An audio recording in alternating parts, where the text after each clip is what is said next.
RWA association की president Anju Gupta से बातचीत का सिलसिला उनके साथ आगे बढ़ाएं। उससे पहले हमारे साथ कुछ पार्टिसिपेंट मौजूद हैं, जान लेते हैं क्या उनके जहन में कोई सवालात हैं अंजू जी के लिए। जी पूछे। मैम, मैं आपसे ये पूछना चाहूंगी कि RWA होता क्या है? RWA एक जैसे मोहल्ले में आप लोग इकट्ठे मिलकर के रह रहे हैं, उसका एक प्रधान होता है। उसी हिसाब से एक सोसाइटी जो है उसको हम लोग उसमें से एक किसी को सिलेक्ट किया, प्रधान सिलेक्ट किया, प्रेसिडेंट हो गया, या बाकी के एसोसिएशन उसी हिसाब से सिलेक्ट की जाती है। तो एक तरह से रेजिडेंट्स वेलफेयर एसोसिएशन है, जहाँ पर जो रेजिडेंट्स हैं उस कॉलोनी के, उनकी परेशानियां क्या है, उनकी क्या दुश्वारियां, उनको हल करना, क्योंकि कोई तो होना चाहिए जिससे कहा जाए जो आगे उसकी उनकी बात को पहुंचा सके। पहले बहुत ज़्यादा दिक्कतें थी हमारे एरिया में, तो अब उसको काफ़ी हल किया गया है और धीरे धीरे और कोशिश कर रहे हैं कि हल हों। जी बिल्कुल। और किसी का कोई सवाल? क्या RWA आपके लिए एक प्लेटफॉर्म है पॉलिटिक्स में एंटर करने का? नहीं, पॉलिटिक्स में जाने का कोई इच्छा नहीं है फिलहाल। क्या देखना है ज़्यादा जरूरी है। लेकिन क्या आपको लगता है कि किसी और के लिए अगर हम देखें तो क्या वो प्लेटफॉर्म बन सकता है? क्योंकि हमने देखा है बहुत सारी एसोसिएशन हैं RWAs की, जिनके जो प्रेसिडेंट हैं या और जो मेंबर्स हैं वो आगे जाके पॉलिटिक्स का हिस्सा बन जाते हैं। हाँ, वो अपनी इच्छा शक्ति पे है कि कितना हम लोग बाहर जाकर के अपना वो करना चाहते हैं। हम लोग सिर्फ मैं पर्टिकुलरली ये चाहती हूँ कि अपने एरिया का डेवलपमेंट हो और उन्हीं की दिक्कतें खत्म की जाए।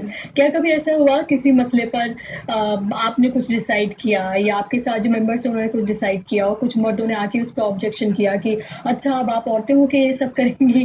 क्या कभी इस तरह कोई तनातनी कुछ इस तरह का? बहुत ज़्यादा होता है इस तरीके की एटमॉस्फेयर, इतना क्रिएट होता है कि हम लोगों को ये कहा जाता है कि हाँ आप लोग इससे अपना घर का खर्चा चला रहे हैं। कि हम अगर गेट लगवा रहे हैं, हम लोग लगवा रहे हैं 50,000 में, और वो कहते हैं कि ये तो आप लोगों ने ज्यादा खा लिया। जबकि उससे पहले ऐसा हुआ था कि उन लोगों ने जब लगवाया, एसोसिएशन जब बनी थी, तो हमारे से हर एक फ्लैट से लिया गया जैसे 800 रुपए ले रहे हैं, 1000 रुपए ले रहे हैं। उसके बाद सिर्फ एक बैरियर लगवा दिया।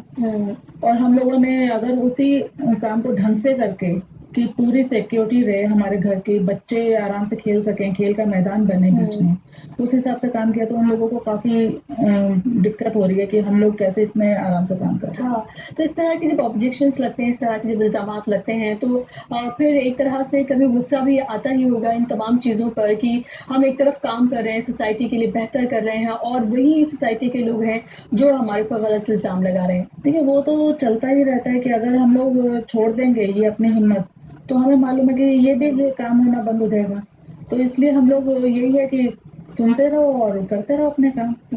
आप सोशल वर्क भी करती हैं, तो क्या आपने कोई एनजीओ बना रखी है या फिर आप बिना एनजीओ बनाई है ऐसे ही जो आपकी सोसाइटी के जो नीचे तबके के लोग हैं, जो जरूरतमंद हैं, उनकी देखभाल करती हैं? नहीं, हमने एनजीओ भी बनाया है। कर्तव्य बोध नाम है उसका एनजीओ का। और बाकी अभी तो अपने पर्सनल लेवल पे ही हम लोग कर रहे हैं कि गरीब बच्चों को पढ़ाना, और उनको कम से कम 50 बच्चे आते हैं मेरे पास पढ़ने के लिए, और उनको शिक्षा देना, उनका आगे बच्चों का दाखिला कराया गया है। देन जो बीमार है, एक बच्चा था उसका पेरेंट्स नहीं थे, उसके दादा बहुत गरीब थे, तो उनका भी टीबी में उनका इलाज कराया है हम लोगों ने। और अब बच्चा काफी सही है और माशाल्लाह अभी तक तो। जी जी, तो जाहिर सी बात है इस तरह की एक्टिविटीज़ करना भी, इस तरह की तमाम चीज़ें करना भी जो सोसाइटी के लिए ज़रूरी हैं, वो भी बहुत ज़रूरी होता है। हम ये देख रहे हैं आजकल की औरतें जो हैं अलग-अलग फ़ील्ड में जो हैं वो आगे बढ़ी हैं। पॉलिटिक्स में भी हमने देखा कि बहुत बड़ी-बड़ी पोस्ट पर भी हैं, प्रेसिडेंट हैं पार्टीज़ की, अलग-अलग जगहों पर हम देख रहे हैं। तो क्या आपको लग रहा है कि अब औरतों के लिए उस तरह के प्लेटफ़ॉर्म्स बनने शुरू हो गए हैं, वो तमाम चीज़ें होनी शुरू हो गई हैं कि अगर किसी के अंदर चाह है तो किसी को उसको रोकने वाला कोई नहीं है? ये तो आपकी इच्छा शक्ति और बाकी जो अभी सर्कमस्टांसेस बन रहे हैं उसके हिसाब से बहुत आगे लेडीज को आगे भी किया जा रहा है, और वाकई में राहें काफी खुल रही हैं। जी, तो हमारे प्रोग्राम का हिस्सा है, हम ब्यूटी टिप्स देते हैं अपने नाज़रीन को, क्योंकि ये ख़वातीन का प्रोग्राम है और ब्यूटी टिप्स उन्हें देना बेहद ज़रूरी होता है। तो चलिए देख लेते हैं क्या है ख़ास उनके लिए। आदाब नाज़रीन, मैं हुमा सिमरती मोनालिसा पार्लर से आपका इस्तकबाल करती हूँ। आज हम आपको अपने इस शो में एक नया हेयर स्टाइल बताएंगे